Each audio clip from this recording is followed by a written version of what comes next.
Olá pessoal, esse é mais um Domingão do Carlão. Muito obrigado por você levantar cedo todo domingo para acompanhar nosso trabalho aqui no canal do Boi. E esta é mais uma entrevista que a gente está gravando direto da COP27 em Sharm el-Sheikh, no Egito, onde a gente fez uma cobertura, olha, vou dizer para você, viu, modéstia à parte, foi top de linha, viu?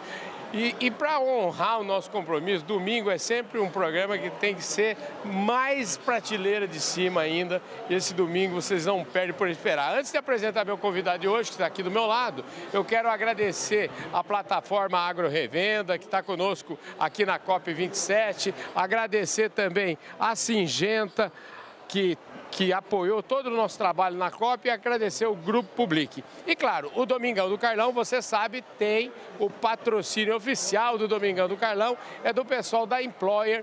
A Employer, que é uma empresa que entende tudo de RH, empresa cujo foco é trabalho temporário, e você que está no agronegócio sabe da importância que é o trabalho temporário dentro do agronegócio. Obrigado por você topar essa prova conosco aqui, viu? Nada, para mim é uma honra, Carlão. Sempre assisto seus programas, suas entrevistas, o Fala Carlão, sempre muito divertido. E eu até quero te dar os parabéns pelo seu novo shape, que você persiste aí guardando essa elegância sua. Pois é, obrigado. Isso é uma inspiração. Na época a gente criava o gileiteiro, era um pouquinho maior, né? Exatamente. Lá em Uberaba a gente se encontrava sempre por lá. Ninguém nasce nem procurador, nem subprocurador, todo mundo tem história. Conta um pouquinho da sua. Eu nasci com o pé na roça. Pois é. Né? Isso é uma coisa importante que dá pra gente muitos princípios, né? De conservação da natureza, de conservação de valores, da cultura brasileira, do interior do Brasil. Eu nasci em 1960, lá em Jataí, quando os 400 quilômetros que separa de Goiânia era estrada de terra. Não me diga isso. Meu pai formou na década de 50 em Direito em Goiânia, das primeiras turmas, acho que foi a primeira turma de Direito em Goiânia, e aí voltou para Jataí, onde estavam os pais dele, para advogar lá. Ele ficou advogando lá até 66. Eu nasci no ano que ele voltou para Jataí, fiquei lá até a primeira infância, e aí meu pai foi aventurar em Brasília, montar a banca de advocacia definitiva dele em Brasília, juntamente com minha mãe, que também era bacharel em Direito. E ele já levou 5 filhos para Brasília, um herói, um desbravador, um pioneiro do Distrito Federal, doutor Erasto Vilaverde de Carvalho, meu pai saudoso. Pois é, e Me inspirou em tudo na vida, como fazendeiro e como procurador da República. Pois é, e diz que o fruto nunca cai longe da árvore. Exatamente, exatamente. E a gente herda, né, todo esse legado da cultura e do conhecimento. Aí eu já adulto, já na década aí de 90, eu comecei a criar um gileiteiro numa pequena propriedade no meu Aras. Entendi. Que eu tenho uma primeira paixão, desde criança também, Carlão, com um cavalo de sela. Não diga isso. Foi aí, eu comprei essa chácara, onde eu tenho um pequeno Aras, para criar cavalo, separado da fazenda do meu pai, porque é muito irmão, dava muito ciúme. Sim. Eles me botaram para correr de lá logo, da fazenda. Dava ciúme e despesa, né? Aí eu falei, não, vou comprar, e comprei mais perto de Brasília, e fizemos uma pequena chácara com as instalações para criação, reprodução, treinamento, que é a Estância Vila Verde, onde criei o gileiteiro PO, já agora mais recentemente, no início da década de 2010, época que você também criava, nós éramos contemporâneos. Aí fizemos muita pista em Uberaba, no Brasil, ganhamos vários torneios leiteiros, de giro leiteiro, ganhamos a fase Mutum, é reservada campeã da minha vaca. Pois é, não diga, como é que chama a sua vaca? É a Sopeira Cal. Nós fomos grande campeão do torneio lá em Brasília, na exposição preparada para a fase ser a grande campeã, e nós demos esse desgosto pro Léo e pro Bruno Machado, que são nossos amigos lá. Aliás, mandar um abraço para eles, faz muitos anos que eu não vejo. Um abraço para todos vocês, para todo o pessoal do Giro Leiteiro. Né? É isso. Tudo gente boa. Escuta, mas quem tomava conta do seu Giro Leiteiro era o Gabriel, meu filho. Já é a terceira geração, então, dos Vila Verde. O Gabriel hoje ajuda o Eurípides, gerencia a Fazenda Uberaba nessa área de torneio, exposição. E também trabalha com ele na área de bovinos, né? Ele tem uma linha de abate, o Gabriel. Nós tínhamos também um laticínio em Brasília, ele adquiriu alguma experiência nessa área de indústria, de agroindústria, que levou lá e tem sido muito importante a atuação dele junto à Fazenda Uberaba, na mecanização, na produção de giro leiteiro de alta linhagem e também na pecuária de corte e no frigorífico. Mas vem cá, e você participa de exposição ou hoje... Participo. Esse ano eu fiquei em 19º colocado no ranking brasileiro da manga larga. Olha. E a melhor potra castanha da raça me pertence. Foi a primeira colocada do ranking brasileiro. Mas você é um caboclo enjoado mesmo, então, né? A gente é pequeno, procura uns nichos e investe ali. A gente conhece um pouco pelo tempo que trabalhou nessa área. Então a gente vai trabalhando assim, catando uns troféuzinhos aqui e ali, vai juntando um nome. Mas isso é um negócio que dá muita satisfação, né? É alegria. Eu falava assim, quando eu criava giro leiteiro, um dia eu cheguei para um amigo meu lá em São Paulo, falei, eu me lembro, o Fernando, eu falei, o Fernando, é o seguinte, você sabe que esse ano eu vou ganhar dinheiro com o giro leiteiro. Aí ele parou bem, olhou bem para mim e falou, Carlão, eu acho que você devia refazer as suas contas, porque isso aí não dá dinheiro não, rapaz. É um negócio bonito, a gente se diverte. Vou te dar uma receita. E ainda quer ganhar dinheiro. Eu aprendi com um grande amigo criador de manga larga. Como você pode fazer uma pequena fortuna com criação de cavalo. Essa é boa. Começa com uma grande... Uma grande fortuna, se dedica, apaixona e no fim você saindo, você leva ali uma pequena, com muita sorte, ainda te sobra uma pequena fortuna.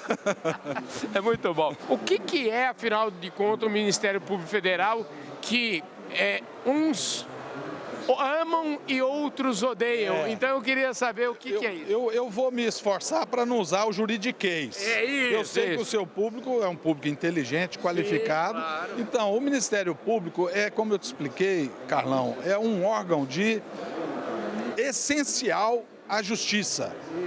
Então, faz parte do sistema de justiça do país, que tem várias instâncias e várias esferas de atuação. Onde há um juiz, onde há um tribunal, há um representante do Ministério Público. Mas ele é um juiz? Ele faz parte do Poder Judiciário? Não. Então ele é Poder Executivo? Também não. Ele é Poder Legislativo? Também não. É um quarto poder? Também não. Tem alguns que falam que pelo desempenho de alguns procuradores e promotores, eles são sim um quarto poder, né? Mas tem uns que eu conheço que falam que eles são imperadores, mais do que isso, viu? Não, mas eu vou reservar o nome de quarto poder para o Carlão, que é da imprensa. Essa sim é o verdadeiro quarto poder. O Ministério Público é um órgão que busca dar, na atuação do Poder Judiciário, a fiscalização da aplicação da lei e da Constituição. E para isso ele é dotado no Brasil, e vejam, nós temos um privilégio no Brasil de termos um Ministério Público independente. Independente tanto de forma funcional, ele faz o que ele tem convicção, a partir da lei, é fundamentada essa convicção, ele tem que externalizar o pensamento dele pelo qual ele está decidindo, por exemplo, arquivar ou acusar. Ele tem, chama-se independência funcional, ele tem autonomia administrativa, então a força de trabalho dele é prevista no orçamento e não compete ao governo liberar ou deixar de liberar o recurso. Tem os duodécimos, é o nome técnico, eu não quero usar muito juridiquês. Por favor. Recursos são liberados mensalmente, de forma automática pelos governos, ele não pode contingenciar recursos, então é a nossa autonomia administrativa e orçamentária. E as prerrogativas da carreira, como inamovibilidade, o procurador ou o promotor não pode ser removido para ser punido. A vitaliciedade, ele tem uma carreira até a aposentadoria compulsória, que ele é que decide quando se demitir ou quando se aposentar, ninguém pode aposentar um procurador. Ele tem a irredutibilidade de vencimento, que é uma garantia também. Então, isso confere ao promotor de justiça, ao procurador da República, que são as formas do cargo de Ministério Público, completa independência política. Ele está imune à influência de outros poderes, de qualquer poder. Quer dizer que o chefe do procurador é a consciência dele. A consciência dele. Mas, para ser mais exato, não é a vontade dele. É uma consciência fundamentada na lei e na Constituição. Então, ele é escravo da lei, escravo da Constituição. Agora, ele tem de demonstrar esse convencimento de forma fundamentada. A Constituição prevê essa forma, entendeu? Então, aí, há várias formas de atuação, tá? O Procurador da República, depois eu vou te falar o que está, vamos dizer assim, sujeito a uma intervenção, uma interferência de gestão. Vou abrir isso para vocês. Como é que a gente pode evitar o mau uso dessa independência? Pois é, o porque exagero na autodeterminação. Eu até queria fazer uma brincadeira. Por tudo isso que ele falou aqui, a impressão que dá é que se não tomar cuidado, o procurador vira o príncipe. O imperador da República. É o imperador da República. Como é que breca o imperador da República? Exatamente. Nós temos, infelizmente, às vezes, os procuradores exageram, atuam de uma forma não negociada, isso ultrapassando até os limites previstos na Constituição e na lei, que exige que antes de se judicializar qualquer conflito, o Ministério Público, o advogado, o juiz, promovam uma conciliação, um acordo, uma composição, a autotutela, de forma a evitar o conflito jurisdicional, o impacto em grandes projetos, em grandes obras que o país necessita.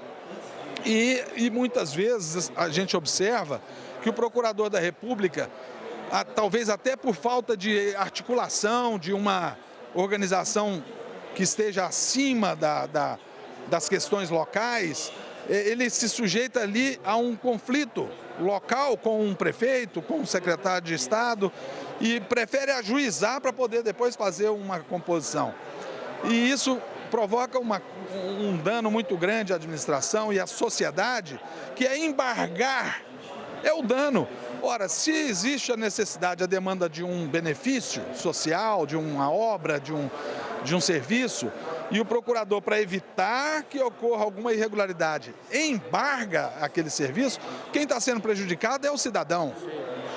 É o pagador de impostos, é a sociedade, não é o prefeito. Os cachorros grandes ficam brigando, os cachorrinhos passam fome. Passando fome. Então, um trabalho de coordenação, um trabalho de inteligência, de prevenção, seria muito mais útil à sociedade do que simplesmente ajuizar uma ação, provocar uma prisão de um investigado, fazer investigações sigilosas, quando você pode muito bem, diante de algum indício de irregularidade, convidar as partes para uma composição e a regularização daquilo que está sendo objeto de alguma denúncia ou de alguma suspeita, não é verdade? Entendi, claro. Então, você está dizendo o seguinte, que bom senso e canja de galinha... Canja de galinha é bom para a justiça também, né?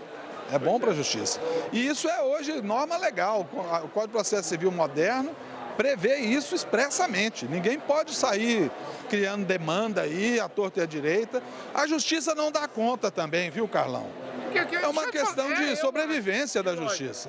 Eu confesso a você que a minha imagem do Ministério Público talvez seja mais negativa do que positiva, no sentido dessa história de o Ministério Público está atrapalhando, tem uma obra lá que está embargada, está parada e o Brasil não anda porque o Ministério Público não deixa. Eu queria que você aproveita meu espaço aqui para me corrigir se eu estiver enganado e para me explicar. Boas notícias. Nossa instituição foi modernizada na Constituição de 88, dando mais instrumentos de atuação, mais independência, até aí maravilha. Mas isso é muito pouco tempo que nós estamos rodando esse modelo constitucional. E essas dificuldades criaram, sim, um acervo de aprendizado para as instituições, para o Ministério Público. A partir da emenda constitucional 45, 2010, 2011, que criou os conselhos nacionais, tudo isso tem sido muito amadurecido. E hoje, o Ministério Público Federal, por exemplo, que é o que reúne cerca de 1.200 procuradores da República, tem aprimorado o trabalho de coordenação centralizado na Procuradoria-Geral da República em Brasília. A Procuradoria-Geral hoje ela é setorizada em matéria temática em 7 áreas de atuação. E cada uma dessas 7 áreas tem um coordenador que é um subprocurador-geral da República de carreira. Eu sou o coordenador de uma dessas 7 câmaras de coordenação e revisão. A Câmara na qual eu atuo é a Câmara de Coordenação e Revisão do Meio Ambiente e do Patrimônio Histórico. Essa é uma das matérias. Temos a Câmara que cuida de contratos administrativos e direito constitucional. Temos a segunda Câmara que cuida de matéria criminal geral. A terceira Câmara que cuida da área econômica, da área do direito econômico, concorrência, consumidor. A quarta Câmara, que é a que eu atuo já há 3 anos, no segundo mandato de 2 anos, vou para 4 anos, em 2024 encerra esse atual mandato, que é essa do meio ambiente. A quinta Câmara cuida de corrupção, improbidade, essas matérias da Lava Jato, era coordenado pela quinta Câmara. Temos a sexta Câmara, que é a área de direitos indígenas, populações ribeirinhas, populações tradicionais. E a sétima Câmara, que é a última que foi criada, é a que cuida do sistema penitenciário e controle externo da atividade policial, que é uma missão do Ministério Público Federal também, do Ministério Público como um todo, na Constituição. Então, o que acontece? A função de coordenação dos procuradores, dos 1.200, ela é função do Procurador-Geral da República. Mas a lei permite, a lei complementar, que ele delegue por matéria a 7 subprocuradores gerais esse trabalho de coordenação. Imagina, um procurador-geral tomar conta de todo esse sistema. Imagina o seguinte, é completamente impossível, né? Então, há uma descentralização e uma delegação para nós atuarmos. Para a gente que trabalha no setor privado, isso aí chama gestão, né? Exato. Então, olha só, tudo que eu te falei aqui da atuação repressiva do Ministério Público, que às vezes exagera, não tem nada a ver com a minha presença aqui na COP, percebe? Eu estou fazendo alguma investigação, vou punir alguém aqui na COP? Não, por que eu estou aqui? Eu estou fazendo um trabalho de coordenação, um trabalho de integração do Ministério Público com a sociedade civil do mundo, com os estados soberanos do planeta e os governantes brasileiros, os estados, a União, estão aqui representados e têm participado desse debate, onde nós somos aqui, ó, partes. Estamos credenciados, eu e o Dr. Luiz Augusto Santos Lima, que é o coordenador da terceira Câmara, que é a que cuida da ordem econômica, da concorrência e do consumidor, estamos aqui para participar dessa criação do conhecimento sobre a questão do clima interrelacionada, tanto com a atividade econômica, né, quanto com o meio ambiente. Não dá para dissociar uma coisa da outra. É o que a gente vive falando aqui no nosso programa há muitos anos. A agricultura tem que andar junto com o meio ambiente. O meio ambiente, e já anda, né? Sim. Nós todos temos nossa matinha na fazenda, estamos preocupados, fizemos o cadastro ambiental rural, estamos preocupados com o plano de recuperação ambiental das nossas propriedades e queremos andar de acordo com a lei, com o Código Florestal, que foi já declarado constitucional pelo Supremo Tribunal Federal. Então, o nosso país é um país que tem sua soberania garantida. Então, se nós temos uma legislação que até é muito mais rigorosa do que a média das nações, por que nós vamos ficar aí perseguindo o produtor porque ele está produzindo soja no cerrado?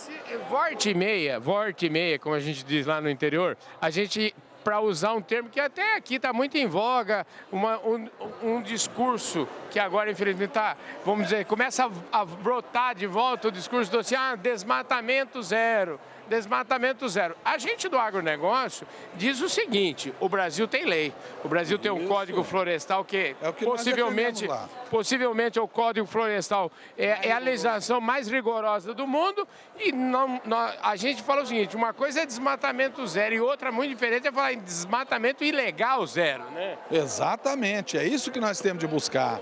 Essas notícias aí de trades que pretendem fazer uma limitação de uso do acervo de cerrado que excede as nossas reservas legais, isso é um absurdo falar nisso.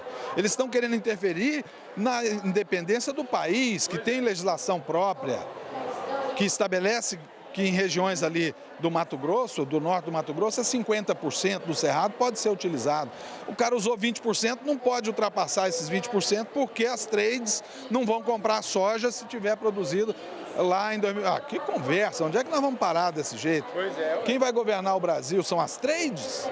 Eu acho que isso é uma coisa que é um dedo na ferida que a gente precisa colocar. Não tem cabimento. Eu acho assim, o Ministério Público Federal tem participado desse diálogo para conhecer o problema do produtor, que vai dar condição para ele manter a floresta em pé e produzir alimento. As duas coisas. Isso se chama desenvolvimento sustentável. Pois é. Esse é um conceito tão simples, está na Constituição, e fazem uma confusão aí desnecessária. Pois é, eu fico muito feliz de estar com essa prosa com você, de te ouvir sobre esse tema, porque assim, me parece que vocês estão num caminho que é o caminho do diálogo, o caminho de ouvir todas as partes, né? de realmente... busca de conhecimento para a instituição. E busca de fazer um Ministério Público Federal que seja mais próximo do cidadão, mais próximo do produtor, enfim, que seja mais propositivo do que inquisitivo. Perfeitamente, Carlão. Essa é a nossa proposta. Por isso é que eu disse no início que depende da gestão, do jeito do gestor, que é o jeito do doutor Aras, que é um baiano, né? O baiano, né? Ele tem essa tradição do molejo, do jogo de cintura, da negociação, da compreensão de todas as tendências, e ele imprimiu isso na atual gestão dos coordenadores, da gestão dele, para buscar mais diálogo com a sociedade civil, com o agronegócio, com o empreendedorismo, com as agências de Estado permanentes, com o governo, os governos estaduais e federal.